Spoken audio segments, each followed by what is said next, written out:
Hi everybody, Colonel Matt here, and we're once again working on getting our bench work together. Now before we do that, I want to say congratulations to Trevin Bernhardt. Trevin has just earned his promotion to corporal earlier this week. So we want to say congratulations, Trevin. When you come home, we'll be able to play a little bit. Oh, he's a soldier. They love it when you call it USMC. So, I want to say congratulations to you, Trevin. When you come home, other than go out and do some shooting, get to come down and play trains with us. So, bench work. We're starting to bring the bench work up. We've got some videos showing how we're doing that. It's pretty simple, very straightforward. And then after we get everything raised, we'll do leveling and add some supports so we don't sway like this, because that would be a pretty big concern in our opinion. Okay, so what we've done is, before we've started to actually put the legs on our bench work, we've determined what the highest point of our basement floor is. And that's the first one we're going to put in. So that would be the front corner here. Is what we believe to be the highest portion. An interesting way to test that is to have a small ball, like a ball bearing. Just watch how it rolls. A fairly steep change in floor will cause that to really shift. This is relatively level, but somewhat uneven in places. So what we're going to do is we're going to start at this corner. We're going to lift the bench work up onto seahorses, or sawhorses, depending on how you like that. And we'll start attaching. So, we've taken two 2x4s and a sawhorse.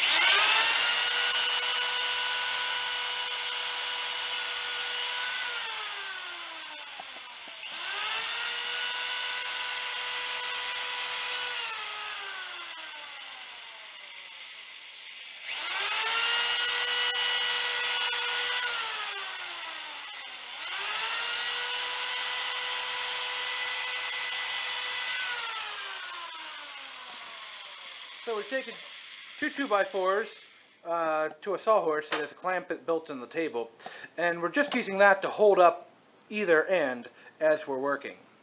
Now we've got the first two legs attached, and soon enough we'll get the middle two legs attached, and then we can get it in place and start the process of leveling. We can't do a perfect level because everything is going to shift slightly to the back after all the legs are on, but that's okay. You can also see that we pre-drilled the pilot holes into the tops of each leg. You don't necessarily have to do it, but it's really helpful in preventing splitting, and makes it a lot easier to work with. Go. Okay, so we've attached 6 legs, 2 halfway in there, 2 halfway in here, and 1 on either side here. Now you notice it wobbles just a little bit, and that's why we put those adjustment screws and bolts in the bottom. Also, we will probably add in cross braces just to make sure it doesn't wobble down. Okay, now you'll notice while we're doing the bench work, we've started putting up some photographs and whatnot on the wall. Now, some of you might think, but won't that get in the way of your scenery? And it will not. The reason is we have decided that the top track of the height, the top track height, is about 48 inches. And if you go a couple inches beyond that, for a little bit of sweep up along the back of the wall, that's about as far as we're going to go up. We're not exactly planning on going and putting on all sorts of painting on the wall or purchasing some sort of backdrop. Instead, as this is our own little personal club, what we decided is we have a number of photographs that we have taken, that we've received and purchased over the years, that we are going to hang on the wall. So instead of a backdrop, we are going to have railroad memorabilia everywhere. This is everything from photographs to maybe patches that we've gotten, tickets, ticket stubs. I've got some old train orders papers, just a whole series of things. Maybe even a couple maps of various old-timey railroad systems in the area, such as B&O, C&O, all those. New York Central, the whole deal. So that's what we decided to do. And for those of you really interested, exactly what we've got up, that would be a clock I put together. Isn't it pretty?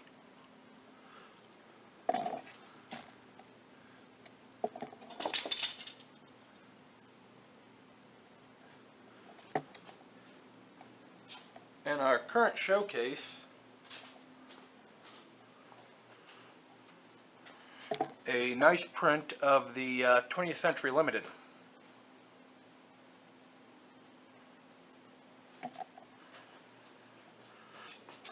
Now also, what we are considering modern art, we have two objects here for sale. The knob on wood is what we have it titled.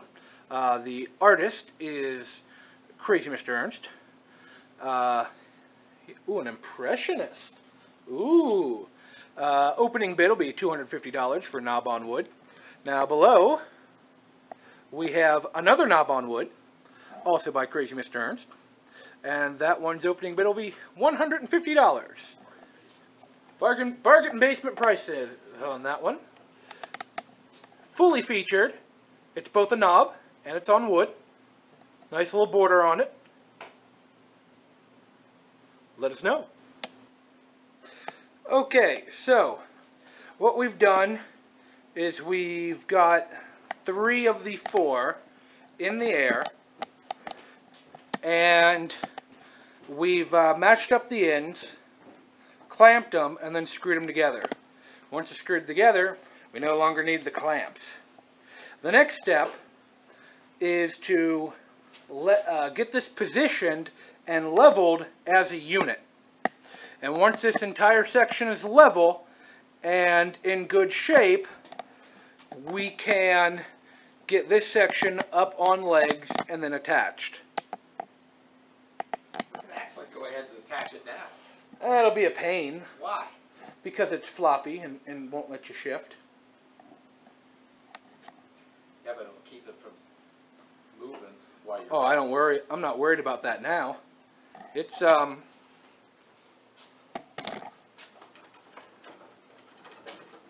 pretty steady.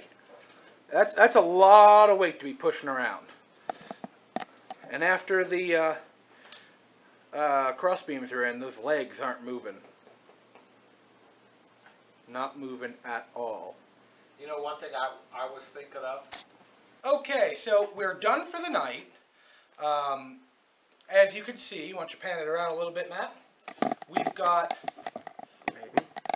Bad as Mr. Ernst. Well, maybe if I loosen that properly beforehand. Go. Yeah. Technical difficulties, people. Technical difficulties.